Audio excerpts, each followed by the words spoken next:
Olá, boa tarde a todos, bom dia, boa noite, espero que você está tendo esse vídeo. Vamos dar continuidade ao nosso estudo, sobre se há vida após a morte, segundo este trabalho aqui, crenças populares. Nós ficamos aqui nessa parte, Paulo e os santos adormecidos. Dos dois grandes capítulos sobre a ressurreição, que é lá em 1 Tessalonicenses 4 e 1 Coríntios 15, Paulo se refere repetidas vezes àqueles que dormem em Cristo. 1 Tessalonicenses 4, 13 a 15, 1 Coríntios 15, 6 e versículo 18 e versículo 20. A análise de algumas das declarações paulinas ajuda a compreender melhor o que o apóstolo quis dizer ao caracterizar a morte como um sono. Escrevendo aos Tessalonicenses, chorosos por entes queridos que haviam descansado antes de presenciar a vinda de Cristo, Paulo os tranquiliza, garantindo que se Deus ressuscitou Jesus dentre os mortos, assim também o Senhor, mediante Jesus, trará em sua companhia os que dormem. 1 Tessalonicenses 4,14.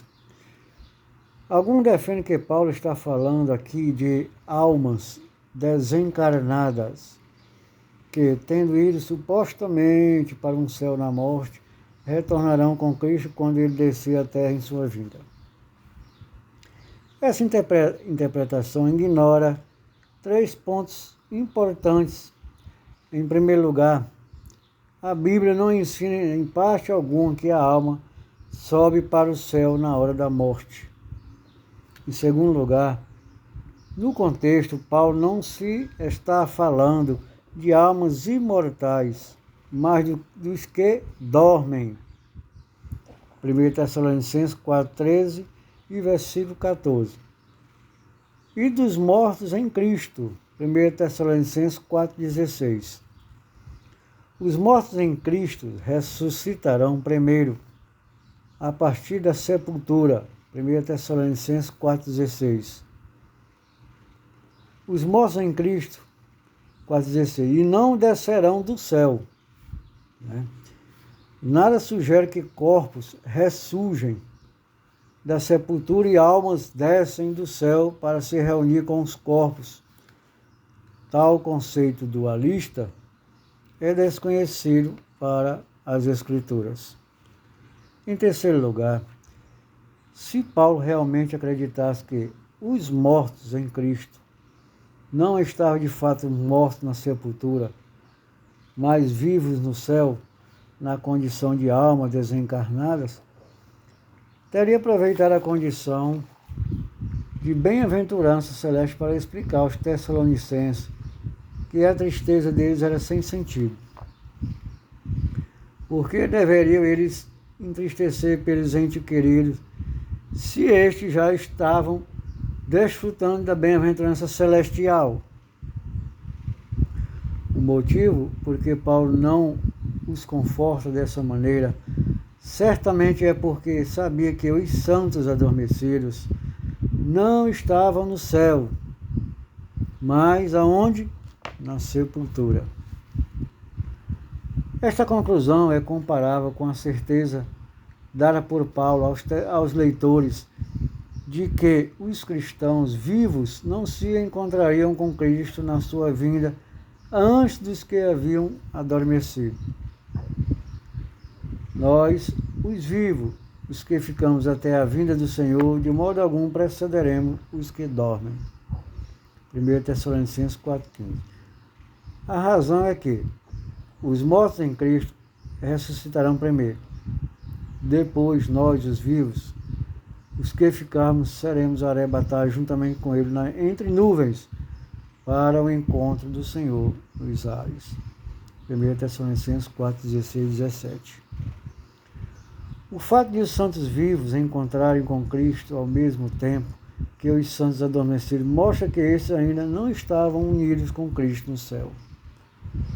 Se a alma dos santos já estava desfrutando a comunhão com Cristo no céu e iria descer à terra junto com Cristo no segundo advento, é óbvio que eles teriam uma equivocada precedência sobre os santos vivos. Mas a verdade é que tanto os crentes vivos quanto os mortos aguardam sua desejada união com o Salvador, uma união experimentada por ambos, simultaneamente no dia da vinda de Cristo. A discussão paulina sobre os santos vivos em 1 Coríntios 15 confirma muito daquilo que já mencionamos em 1 Tessalonicenses 4. Depois de ratificar a importância fundamental da ressurreição de Cristo para a fé e a esperança cristã, Paulo explica que, se Cristo não ressuscitou, os que dormiram em Cristo pereceram. 1 Coríntios 15, 17, 18. Se o apóstolo realmente acreditasse que a alma dos santos adormecidos era imortal e estava desfrutando a bem-aventurança no paraíso celestial, dificilmente lhes teria dito que, sem a garantia da ressurreição de Cristo, eles iriam perecer. Se Paulo acreditasse na imortalidade da alma, provavelmente teria dito que, sem a ressurreição de Cristo, a alma dos santos adormecidos continuaria desencarnada por toda a eternidade. Mas Paulo não faz qualquer alusão a essa possibilidade, pois para ele, sem a garantia da ressurreição de Cristo, a pessoa toda, corpo e alma, pereceria. É notável o fato que Paulo não menciona em um capítulo dedicado à importância e dinâmica da ressurreição a suposta reunificação do corpo com a alma no dia da ressurreição. Se o Paulo defendesse essa crença, certamente teria feito alguma referência à reunião do corpo com a alma, especialmente quando discute a transformação dos crentes do estado mortal para um estado imortal na vida de Cristo, na vinda de Cristo. Mas o único mistério que Paulo revela aqui é que nem todos dormiremos, mas transformados seremos todos. 1 Coríntios 15, 51. Essa mudança de natureza, perecível para a natureza imperecível, sobrevém a todos, vivos e mortos, ao mesmo tempo, ao soar da última trombeta. 1 Coríntios 15, 52. A mudança não tem nada a ver com a mais desencarnada, com almas desencarnadas recuperando a posse de corpos ressuscitados. Pelo contrário, é uma mudança de vida mortal para a vida imortal. Tanto dos vivos quanto dos mortos em Cristo, o corpo mortal se reveste de imortalidade. 1 Coríntios 15, 54. O sentido da metáfora sono. O fato de a Bíblia utilizar com frequência a metáfora do sono para descrever o estado dos mortos em Cristo levanta a questão das explicações dessa metáfora sobre a natureza da morte. Por que a Bíblia emprega essa metáfora e que conclusões poderia tirar a respeito da natureza da morte? Existem 3 razões principais para a utilização da metáfora do sono na Bíblia. Em primeiro lugar, existe uma semelhança entre o sono dos mortos e o sono dos vivos. Ambos se caracterizam por uma condição de inconsciência e inatividade, que é interrompida pelo despertar. Assim sendo, a metáfora do sono representa adequadamente o estado inconsciente dos mortos e seu despertar no dia da volta de Cristo. Em segundo lugar, o uso da metáfora do sono inspira esperança na medida em que garante que haverá um despertar, assim como uma pessoa vai dormir à noite na esperança de que acordará na manhã seguinte. O crente dorme no Senhor, com a certeza de que será despertado por Cristo na manhã da ressurreição. Quando ouvimos ou dizemos que uma pessoa está morta, pensamos automaticamente que não há mais esperança de fazê-la retornar à vida. Mas quando dizemos que uma pessoa está dormindo no Senhor, expressamos nossa esperança de que ele será restituído à vida no dia da ressurreição. A metáfora do sono não descreve apenas a condição adormecida dos mortos, mas a possibilidade de ser despertado para a vida na manhã da ressurreição. Em terceiro lugar, emprega-se a metáfora do sono para sugerir que, não há consciência durante o tempo em que se dorme. Nesse sentido, a metáfora fornece uma representação apropriada do estado inconsciente dos falecidos no intervalo entre a morte e a ressurreição. Eles não têm consciência da passagem do tempo. Em seus primeiros escritos, Martinho Lutero expressou esse pensamento de forma muito clara. Assim como alguém dorme, como alguém adormece e acorda, de repente pela manhã, sem ter a mínima noção do que lhe aconteceu, também ressurgiremos no último dia, sem saber como ingressamos na morte, como dela nos retiramos. Lutero escreveu novamente: dormiremos até que ele venha e bata na pequena sepultura ordenando: levanta-se, doutor Martinho. Então eu ressuscitarei num abrir e fechar de olhos e serei feliz com ele para sempre. Por uma questão de rigor histórico, é preciso ressaltar que em seus últimos dias de vida, Lutero rejeitou em grande medida a ideia de um som inconsciente dos mortos, ao que parece devido a forte ataque de Calvino contra essa doutrina.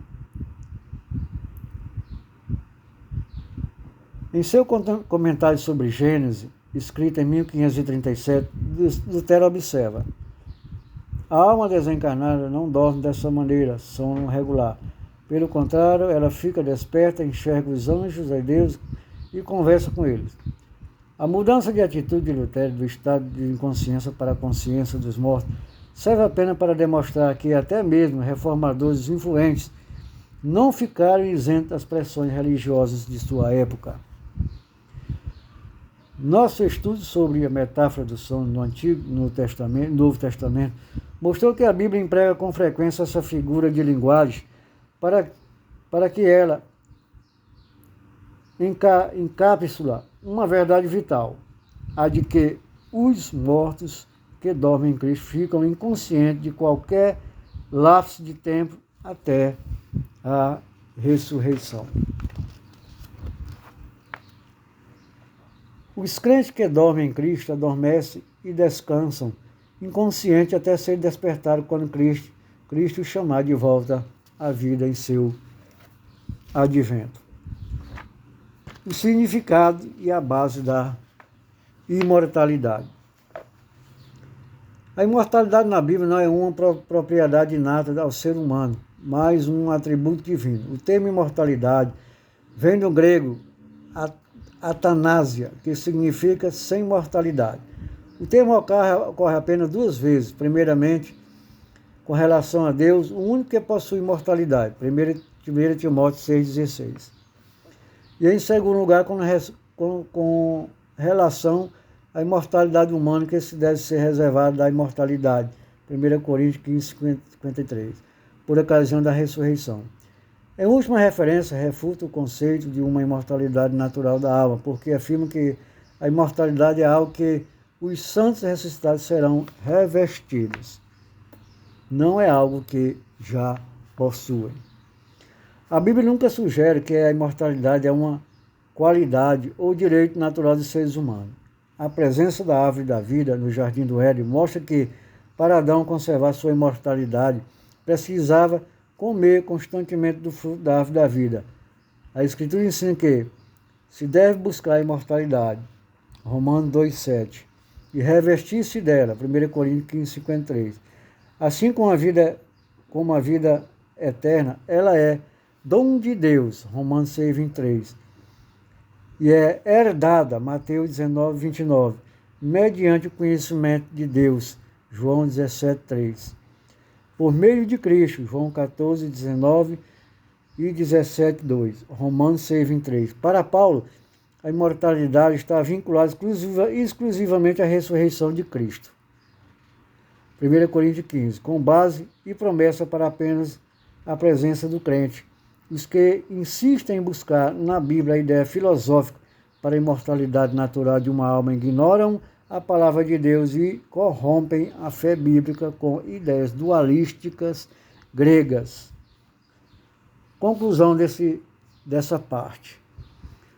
Nosso estudo sobre a posição da Bíblia sobre a natureza da morte mostrou que no Antigo Testamento e no Novo Testamento ensina explicitamente que a morte é a extinção da vida para a pessoa toda.